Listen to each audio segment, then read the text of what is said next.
Good morning and happy Tuesday. I'm Krista Kirkjian in the First Alert Weather Center. So things are changing pretty rapidly. Today is going to be a warm, dry and windy day, especially in Ventura County. All eyes on you because there is a red flag warning that has been issued by the National Weather Service. So pretty different compared to what we had just yesterday. We got a few sprinkles of rainfall in San Luis Obispo, but now let's talk about these pretty gusty winds. Future track winds right now. So let's take a look. This is a timestamp, 2:30 p.m. Tuesday. This is what we are expecting, some pretty strong winds to develop. Now, these numbers are all sustained winds, so gusts will be well above this. Now, take a look at what happens in Ventura County by later today. That is when we are expecting the winds to peak. So strongest winds expected to start tonight and last overnight into tomorrow morning. We're talking teens and 20s. Gusts could be well above this, 40s, 50s, even 60-mile-per-hour winds in some of our wind-prone spots. By lunchtime tomorrow, we're still seeing some 20s in Morro Bay, San Luis Obispo,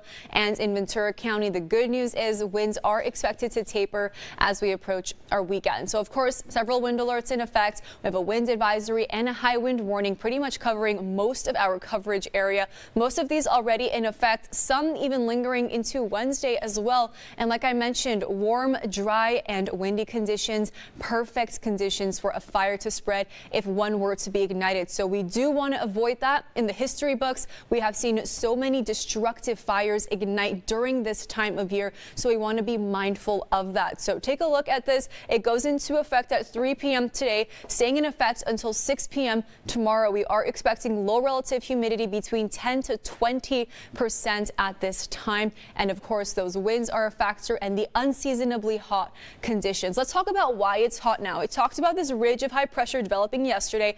It is now expected to move on closer to California.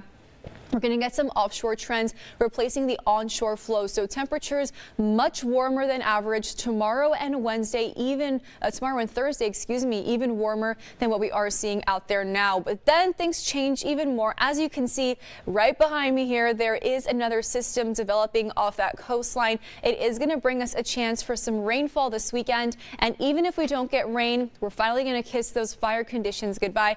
It's going to calm down. We're going to get some clouds back in and temperature is going to feel a lot more seasonable for this time of year. So temperatures today, 60s and 70s. It's going to be a nice start to the day. So you want to get out there now. Make sure you secure patio furniture and some Christmas decorations so you don't wake up with your inflatable Santa in your neighbor's yard. So take a look at these temperatures for North County, low 70s in Buellton. For that central coast, there is a high surf advisory also. So we're at the tail end of those king tides. You definitely want to be mindful of that and avoid the water, especially if you're an inexperienced swimmer or surfer. Temperatures here mostly in those 60s. Ventura County, our warmer spot. This is where we are most concerned about fire danger. 76 in Ojai and 71 in Ventura. Have a great Tuesday.